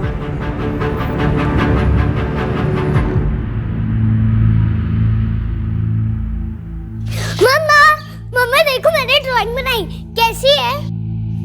मम्मा, मेरे लिए नूडल्स लाए। मम्मा, नूडल्स। अंजलि मुझे उस मनीष यादव के बारे में बताने में झिझक रही थी। मुझे उससे वो बात निकलवानी पड़ी थी। क्या हुआ निखिल? कल क्या है पूजा की क्लास में? क्या है? उसकी क्लास का स्पोर्ट्स डे है। अच्छा, बताया नहीं उसने मुझे। अरे बताया तो था 4 बार डिनर पर, तुमने सुना ही नहीं। कहाँ खोई रहती हो? कहीं नहीं। अंजलि, तुमने पूजा और राजू के स्कूल का एक भी इवेंट मिस नहीं करती हो। ध्यान से ही निकल गया निखिल। ध्यान से नहीं निकला है, तुम लॉस्ट हो, परेशान लग रही हो। अंजलि, क्या बात? कुछ टेंशन है? मुझे नहीं बताओगी?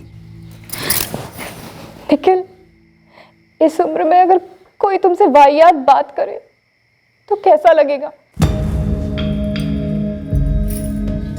किसने क्या कहा है तुमसे?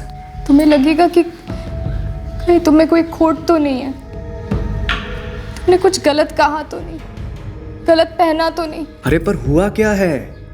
निखिल, वो 3 दिन से मेरा पीछा कर रहा है।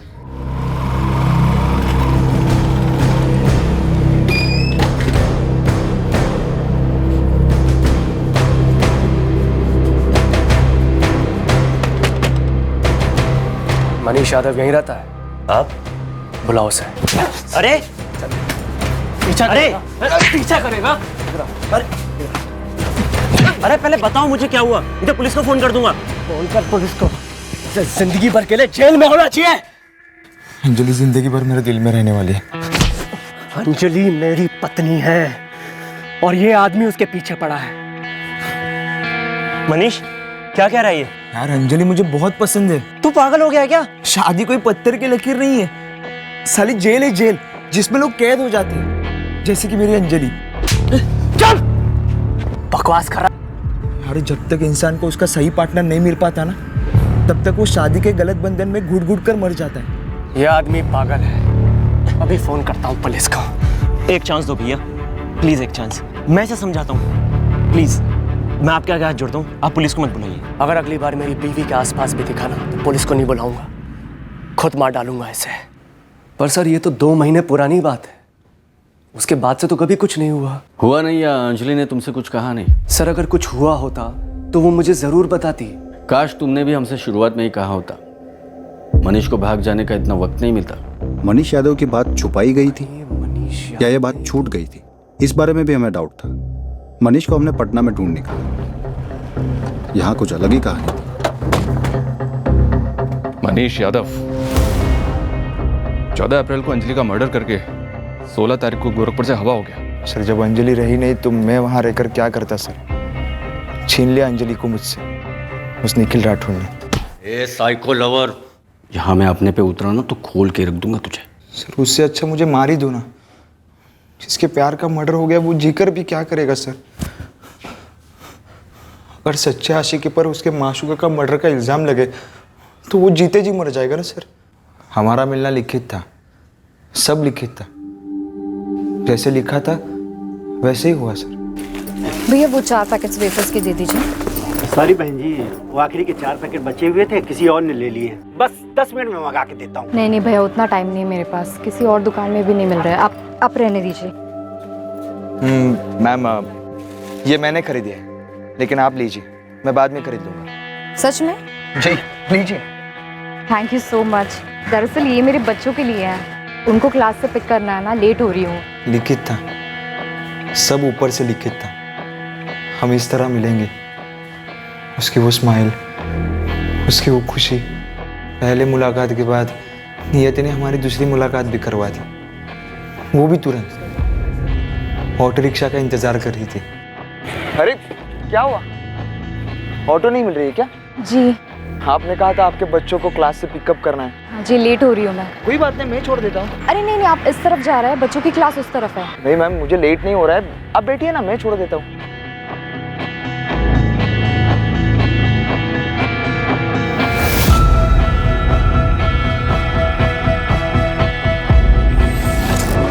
सर आपके साथ कभी ऐसा हुआ है, मतलब आपके सामने आपका प्यार आया हो, आपके पास बैठा हो, बहुत करीब?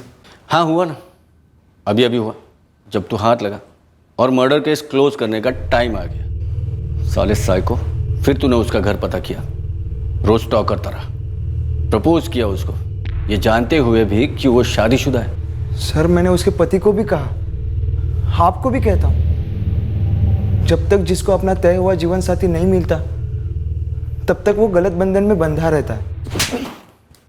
क्यों मारा? मैंने उसे नहीं मारा सर। मैंने जब अखबार में पढ़ा तो मैं तुरंत जान गया। नियति ने अंजलि को भी एहसास दिलाया कि वो सिर्फ मेरी है, और ये बात वो उस निखिल राठौड़ को बर्दाश्त नहीं हुई। सर उसने खून कर दिया उसका, मेरी जिंदगी छीन ली। सर वो खूनी है, 2 खून किए उसने, एक मेरे अंजलि का और एक मेरा। हमने मनीष से सख्त तरीकों से पूछताछ की, लेकिन वो साइको है, मना करता रहा। हमने उसके फ़ोन लोकेशंस भी मैच किए, लेकिन अंजलि के घर के आसपास कहीं नहीं था वो। और ऑब्वियसली अंजलि तो उससे नफरत करती थी, तो वो मनीष के लिए दरवाज़ा क्यों खोलती और क्यों उसे अंदर आने देती? एग्जैक्टली। फिर पिछले साल, मतलब अंजलि के मर्डर के 1 साल बाद, हमने एक गैंग को पकड़ा था जो घरों में घुसकर गहने वगैरह चुराते थे। इस दौरान मर्डर्स भी किए थे उन्होंने, छुरे से उन्हें भी खंगाला, लेकिन अंजलि मर्डर केस से लिंक नहीं कर पाए। पति निखिल राठौड़? निखिल हमारा सस्पेक्ट तो था उस वक्त, अब भी मुझे उस पर डाउट है, लेकिन उसके अगेंस्ट में कुछ नहीं मिला कभी। मैं निखिल के कॉल रिकॉर्ड्स देख रही थी। पड़ोसिन शांति ने दोपहर 12:55 पर निखिल को कॉल किया था अंजलि के मर्डर की इन्फॉर्मेशन देने के लिए, और एफआईआर कॉपी के हिसाब से 1:15 के आसपास निखिल अपनी फैक्ट्री से घर पहुंचा, मतलब 20 मिनट। लेकिन 14 अप्रैल की सुबह वो घर से फैक्ट्री के लिए निकलता है लगभग 6:45 बजे, और बाइक से फैक्ट्री पहुंचता है 7:30 बजे। 45 मिनट, आते वक्त 20 मिनट, जाते वक्त 45 मिनट। ऐसा क्यों? सुबह सुबह जाते समय मुझे 45 मिनट इसलिए लग गए थे क्योंकि मेरी बाइक खराब हो गई थी। फिर मैं मैकेनिक के पास पहुंचा तो उसने मुझे बोला थोड़ा समय लगेगा।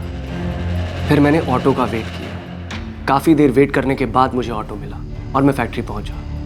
हमने उस मैकेनिक से बात की, उसका भी यही कहना था जो हमें निखिल ने बताया था। बच्चे पूजा और राजू से पहले स्टेटमेंट के अलावा अलग से कोई बात हुई थी? क्या बात करते, मर्डर के दौरान वो स्कूल में थे और माँ को देखने के बाद शॉक में। बच्चों से बाद में बात होनी चाहिए थी श्रीवास्तव, आखिर बच्चे हैं, झूठ तो बोलेंगे नहीं। पति पत्नी के बीच अगर कोई झगड़ा था, रंजिश थी, तो बच्चे काफी कुछ बता पाते। ये आपको कोई बाहर वाला या पड़ोसी नहीं बता पाता। हमें नहीं लगा था बच्चे इस बारे में कुछ बता पाएंगे। श्रीवास्तव, बच्चों से दोबारा बात कीजिए। बच्चों को पता होगा कि घर में कौन आता जाता है, घर पे किसके साथ क्या इक्वेशंस है। करण, जिसका अक्सर आना जाना रहता था निखिल के घर में, उसने भी निखिल और अंजलि के बीच कोई भी झगड़ा होने की बात को मना किया था। अंजलि ऐसी मालूम नहीं होती जो अपने निजी सेंसिटिव मामले अपने देवर के साथ डिस्कस करे। निखिल भी नहीं करता होगा। एज पर निखिल स्टेटमेंट, ये मनी स्टॉकर वाली बात भी अंजलि ने उसे काफ़ी देर से बताई थी। जब निखिल ने देखा कि वो परेशान है, पूछा, तब बोली। शायद ऐसी कोई बात होगी जो अंजलि को परेशान कर रही हो और बच्चों ने नोटिस की हो।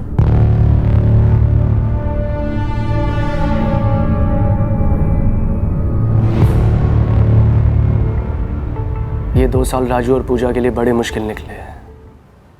मैंने एक भी बार उनकी माँ के बारे में उनसे बात नहीं की है। मैं नहीं चाहता कि राजू और पूजा फिर से वो दिन याद करें। उन्होंने अपनी माँ को खून से लथपथ देखा था, बहुत गहरा सदमा लगा था उन्हें। बड़ी मुश्किल से उन्हें उससे बाहर ला पाया हूँ। मैं समझ सकता हूँ निखिल, लेकिन उनकी माँ के हत्यारे आज भी आज़ाद हैं। जानता हूँ सर, और मैं खुद चाहता हूँ वो पकड़ा जाए, मगर मैं ये नहीं चाहता कि राजू और पूजा फिर से वो दिन याद करें। मतलब तुम नहीं चाहते कि अंजलि के हत्यारे पकड़े जाए? बच्चे उस हत्यारे को नहीं जानते हैं सर, उन्हें कैसे पता होगा? और अगर पता होता तो आपको पहले नहीं बता देते। निखिल, वो शायद अब कुछ बोले, उस वक्त काफ़ी सदमे में थे। हमने भी उनसे कुछ बात नहीं की थी। अब हम दोबारा से उनसे पूछेंगे और हम पूरी केयर लेंगे, उन्हें कोई तकलीफ, कोई सदमा ना लगे। बात तब करनी चाहिए थी 2 साल पहले, पर अब तो करनी ही पड़ेगी।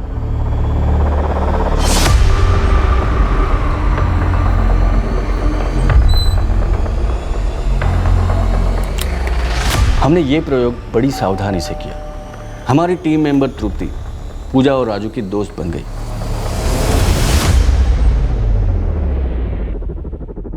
वो रोज उन्हें मिलती, उनके स्कूल के होमवर्क प्रोजेक्ट में हेल्प करने लगी। कुछ ही दिनों में ऐसा मेलजोल बन गया उन तीनों के बीच कि बच्चे तृप्ति के साथ खुलकर बातें करने लगे।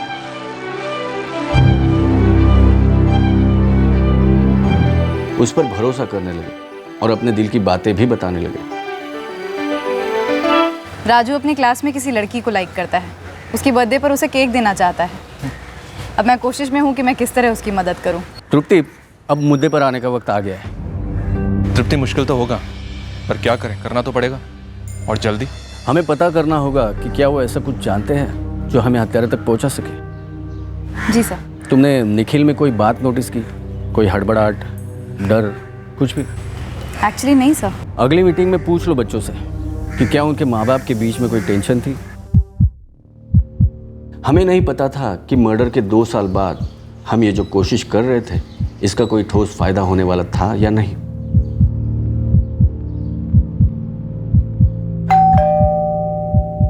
पर इस कोशिश ने वाकई में हमें 2 साल बाद इस केस में एक ब्रेक थ्रू दिया। सॉरी बेटा, मैं तुम लोगों से फिर से वही बात कर रही हूँ। इट्स ओके दीदी, एक्चुअली मैंने मम्मी पापा को कभी झगड़ते नहीं देखा। तुम्हारे पापा भी यही कहते हैं। बहुत प्यार था ना दोनों के बीच।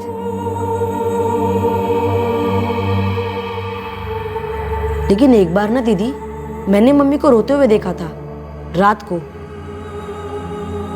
पूजा और मैं सो रहे थे जब मैंने जोर से दरवाजा बंद करने की आवाज सुनी। मम्मी पापा के रूम का दरवाजा था वो।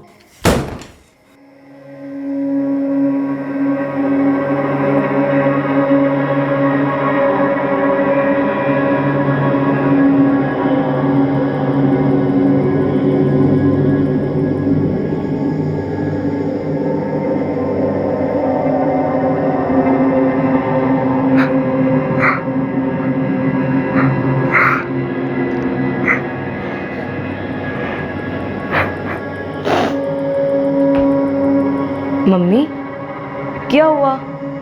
आपने दरवाजा इतनी जोर से क्यों बंद किया? कुछ नहीं बेटा, वो हवा से बंद हो गया होगा। तू जा, सो जा। आप रो क्यों रहे हो? कुछ नहीं बेटा, वो मुझे पापा की याद आ रही थी ना, इसीलिए आंसू आ गए। तुम जाओ, सो जाओ। तुम्हें लगा मम्मी झूठ बोल रही थी? याद करके बता सकते हो बेटा, ये कब की बात है? मम्मी की डेथ के कुछ दिन पहले, 5-6 दिन पहले, मे भी 7 दिन पहले।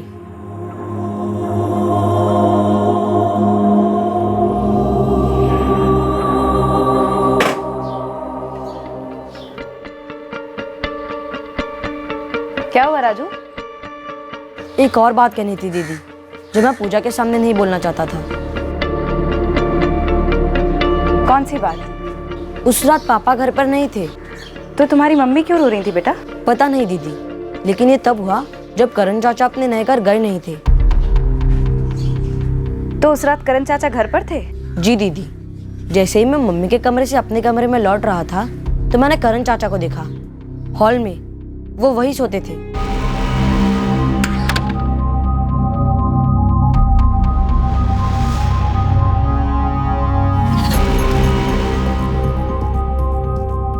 और दूसरी सुबह तुम्हारे करण चाचा अपने नए घर चले गए थे? जी, लेकिन मुझे नहीं पता उस रात क्या हुआ था दीदी।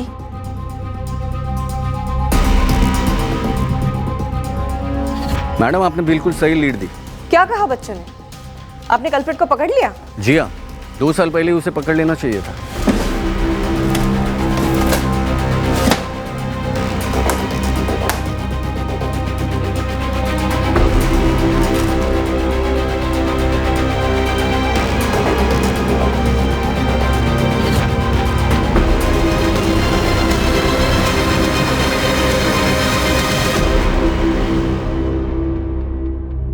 सर, करण को उस दिन घर जाने के लिए मैंने ही कहा था।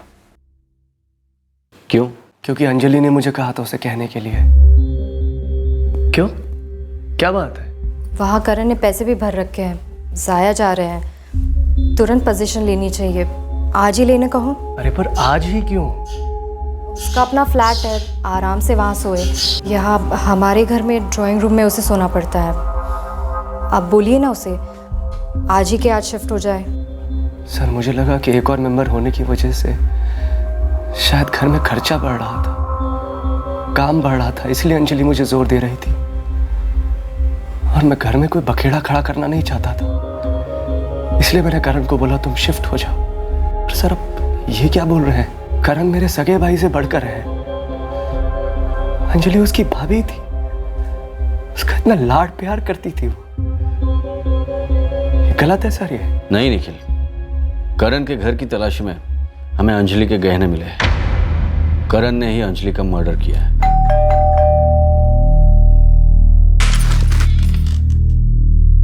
निखिल घर पर नहीं है। मैं भैया से मिलने नहीं आया हूँ भाभी। मत कहो मुझे भाभी और मत कहो उन्हें भैया। सॉरी अंजलि, अंदर तो आने दो। माफी मत मांगो, तुम बस चले जाओ यहाँ से और फिर कभी यहाँ मत आना। ना, माफी मांगने आया हूँ, माफी लेकर जाऊंगा। मैं हमेशा के लिए यहाँ से दूर चला जाऊंगा, कभी लौट कर नहीं आऊंगा। लेकिन जो मैंने किया है उसकी शर्म में मैं जी नहीं पाऊंगा। प्लीज मुझे माफ कर दो। मेरे माफी देने से ना तो तुम्हारी शर्म कम होगी ना ही तुम्हारा गुनाह। तुमने जो कुछ भी किया है ना वो माफी के काबिल नहीं। तुम जाओ यहाँ से। तुम इंटरव्यू के लिए 10 बजे पहुंचे थे केसी एसोसिएट्स में। एक ही समय 2 जगह कैसे थे? तुम इंटरव्यू के लिए 10 बजे पहुंचे थे केसी एसोसिएट्स में। एक ही समय 2 जगह कैसे थे? मुझे डर था कि मेरी भाभी एक ना एक दिन भैया को सब कुछ बता देगी, फिर मेरे और निखिल भैया के सारे रिश्ते टूट जाते, मेरी थू होती। मतलब तू अंजलि को मारने के इरादे से ही वहां गया था? पूरी प्लानिंग मर्डर की थी? जी।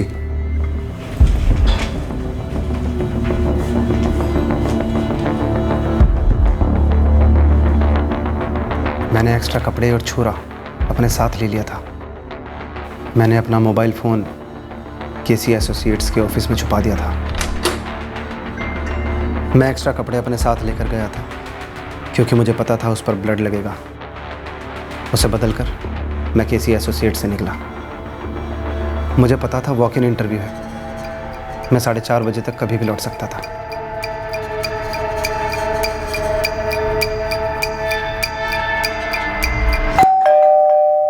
अपनी भाभी की तरफ तुम्हारा गलत इरादा उसी एक रात को अचानक तो उभरा नहीं होगा।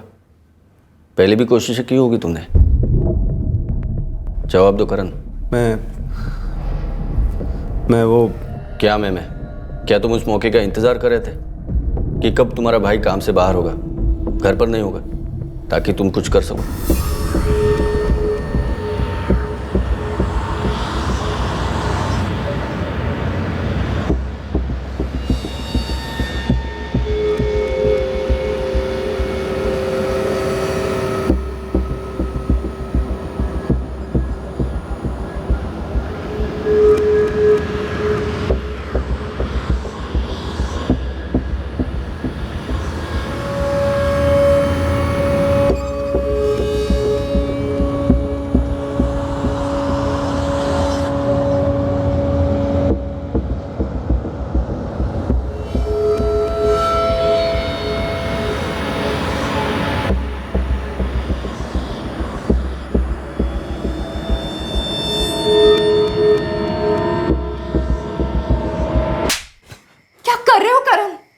वही भाभी जो आप एक अरसे से करना चाहती हैं।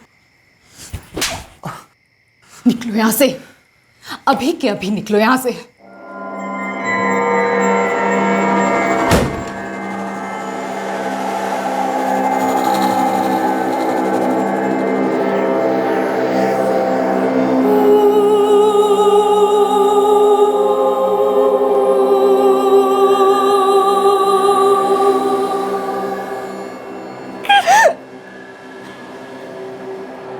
कितनी भीख मांगी थी मैंने माफी की।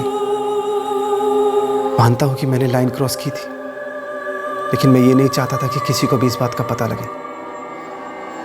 मैं बहुत डरा हुआ था और शर्मिंदा भी। मेरे माफी देने से ना तो तुम्हारी शर्म कम होगी ना ही तुम्हारा गुनाह। तुमने जो कुछ भी किया है ना वो माफी के काबिल नहीं। तुम जाओ यहां से।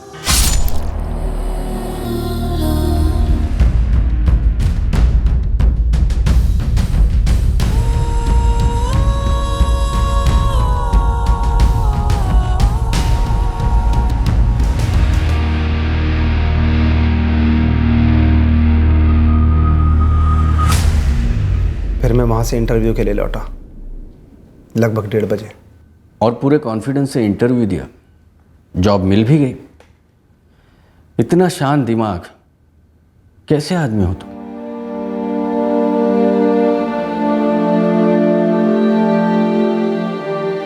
अंजलि ने मुझे एक बार बताया होता तो मैं करण को अपने घर से ही नहीं, अपनी जिंदगी से भी निकाल देता। 2 साल तक मैं ये सोचता रहा, कौन हो सकता है, किसने मारा है अंजलि को। लेकिन ये कभी नहीं सोचा था कि करण मेरा भाई, मेरे सगे भाई से भी बढ़कर उसने। हम चूके मैडम, हमने करण वाला एंगल को डिटेल में टटोला नहीं। बहुत बड़ी मिस्टेक हुई हमसे। होता है श्रीवास्तव, एटलीस्ट अब ये केस अनसॉल्व नहीं रहेगा। जल्द से जल्द चार्जशीट फाइल कीजिए, अब ट्रायल में देरी नहीं होनी चाहिए। जी मैम। तृप्ति, तुम खुद जाकर बच्चों को दे आती, उनको अच्छा लगता। नहीं सर, ऐसे ही ठीक है, उनके लिए भी और मेरे लिए भी। बाहरी दुनिया के खतरे से घर पर घात लगाए बैठा खतरा ज्यादा खतरनाक साबित हुआ। एक ऐसा खतरा जिसकी गंभीरता को अंजलि ने कभी भापा नहीं और जिसके होने की निखिल को भनक तक नहीं थी। खामोशी अक्सर ऐसे खतरों को हवा देती है, हिम्मत देती है। गलत करने वाला भले सबसे करीबी इंसान हो, उसे गलती का एहसास दिलाना जरूरी है। हाँ, आसान नहीं होता, कई और जिंदगियों के बिखरने की संभावना भी होती है, लेकिन चुप रहने से न खतरा टलता है न जिंदगी संवरती है। क्राइम पेट्रोल्स के और भी दिलचस्प कहानी देखने के लिए हमारे चैनल को सब्सक्राइब करें और बेल आइकॉन दबाना न भूलें।